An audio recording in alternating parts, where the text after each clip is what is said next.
NDA के प्रति जो आप लोगों में उत्साह है, जो प्यार है, जो उमंग है और ये जो जोश दिख रहा है, सामने कोई टिकेगा? केहू टिकी हो? ये गड़गड़ाहट की आंधी में केहू आई, उधिया जाई भैया। अरे तनी माइकवा के लेवल बढ़ा दो चाचा, कहाँ हो? फिर यार थोड़ा साइड होइए ना भैया।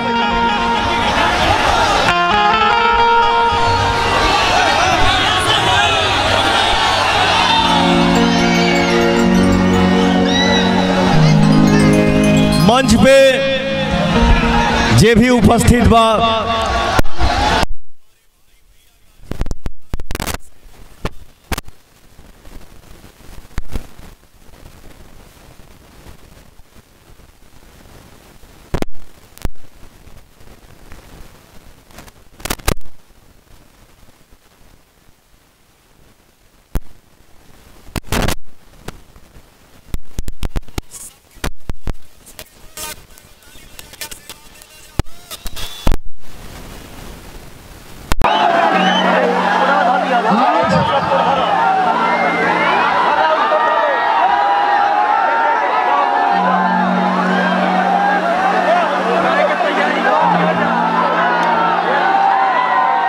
ये श्रद्धा, ये दुलार, ये प्यार,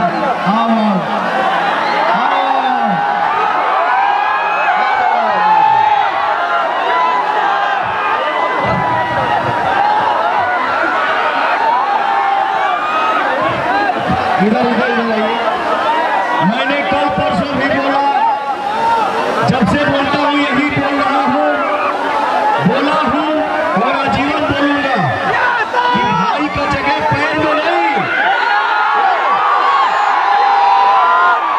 भाई का जगह पैर में नहीं, दिल में होता है।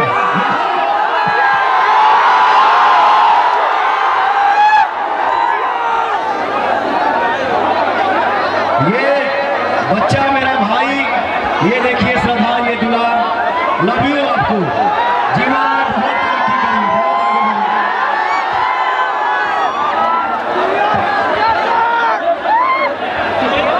तरक्की करिए, बहुत आगे बाबू भैया थोड़ा साइड बनाओ, थोड़ा साइड बनाओ। आइए दो हाथ उठा दे जा, हनुमान जी के साक्षी मान के बोला कि राधाचरण सेठ जिंदाबाद। राधाचरण सेठ आप विजयी भवा। तो चाचा के जीत के बड़ा पहला दिन